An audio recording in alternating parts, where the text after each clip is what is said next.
Dear students, welcome to the session on basic formulas and properties for the unit multiple integrals. At first, we start with logarithms. Whenever I take b power y, if I get a value x, and then I can express this as log x base b is equal to y. Here, b is my base, x is my argument, and y is my logarithm. Next, we are going to see different types of logarithm.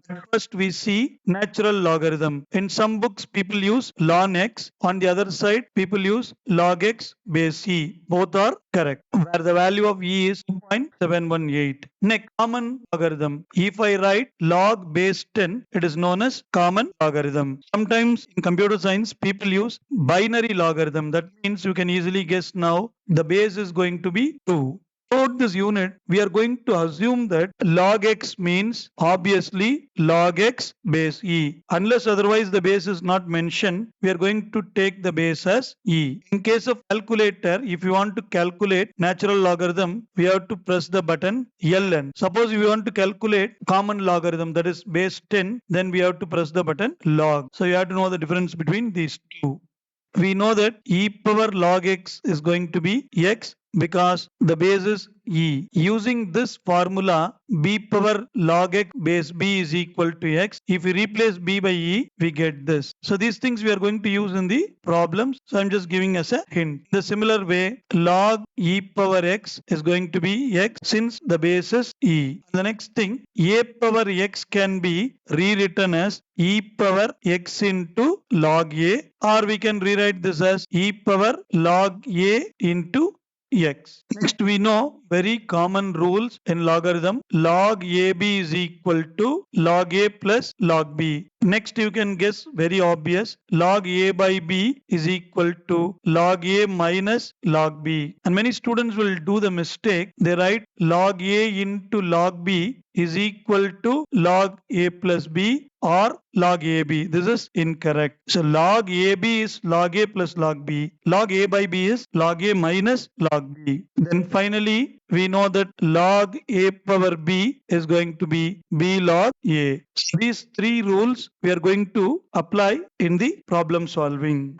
And it is very obvious. We know log 1 is always 0. Whatever the base it is, whether it is e or any number a, it is going to be 0. And then finally, log a base a is always 1. Next, we are going to see about exponential function. Whenever I take e power x, e power infinity is going to be infinity. E power minus infinity is obviously 0. I can express e power minus infinity as 1 by e power infinity. So we get 0. And e power 0 is going to be 1 and e power 1 is going to be 2.718. Sometimes we express this as limit x tends to infinity, e power minus x is equal to 0. Similarly, limit x tends to infinity, e power x is equal to infinity. Next, we are going to see some standard formulas on integration. Integration of x power n dx is going to be x power n plus 1 divided by n plus 1. And this is true for all the values of n except minus 1. If we put n equal to minus 1, my denominator will become 0, will get infinity. Therefore, this formula cannot be used for the value n equal to minus 1. When you put n equal to minus 1, we get x power minus 1 dx, simply dx by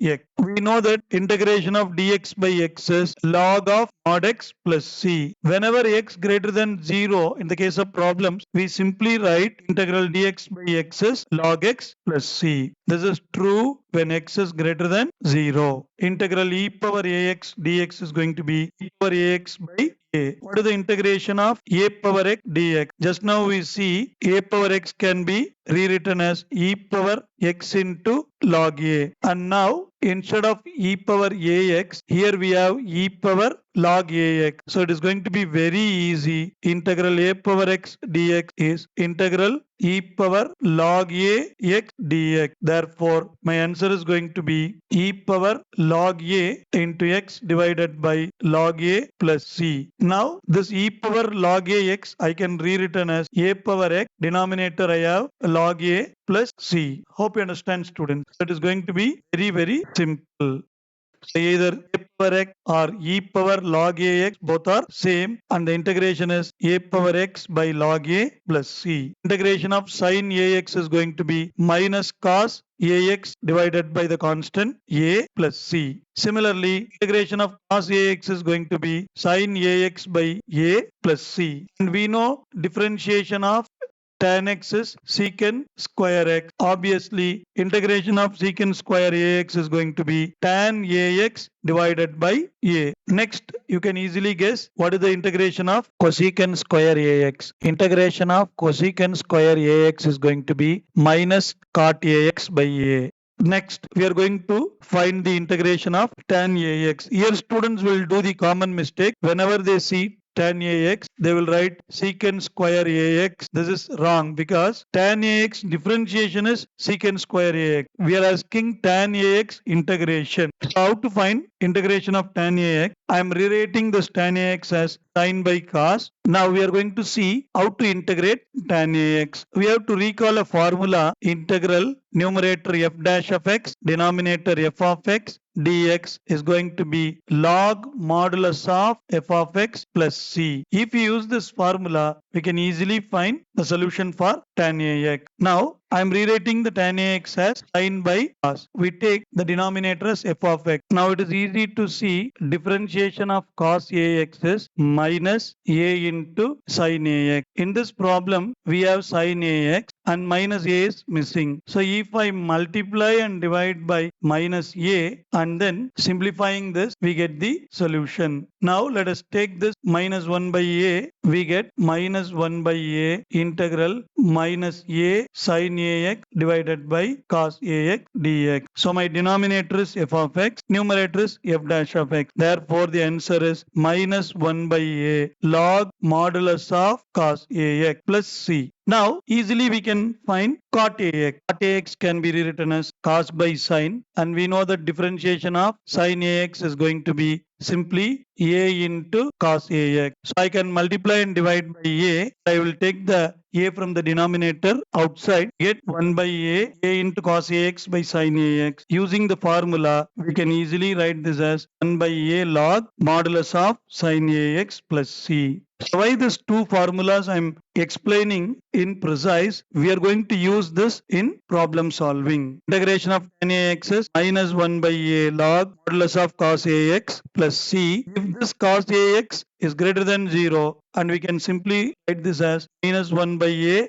log cos ax plus c. Similarly, cot ax is 1 by a log modulus of sin ax plus c. Sin ax is greater than 0. We can write this as 1 by a log sin ax plus c. Secant ax. Here also students will do the confusion between integration and differentiation. Differentiation of secant theta is secant theta tan theta. Integration of secant ax is different. So integration of secant ax dx is going to be 1 by a log modulus of secant ax plus tan ax plus c. You have to remember this. Similarly, integration of cosecant ax is going to be minus 1 by a log modulus of cosecant ax plus cot ax plus c. And this is obvious. Integration of 1 by a square plus x square is 1 by a tan inverse of x by a plus c. Integration of square root of a square minus x square dx is x by 2 square root of a square minus x square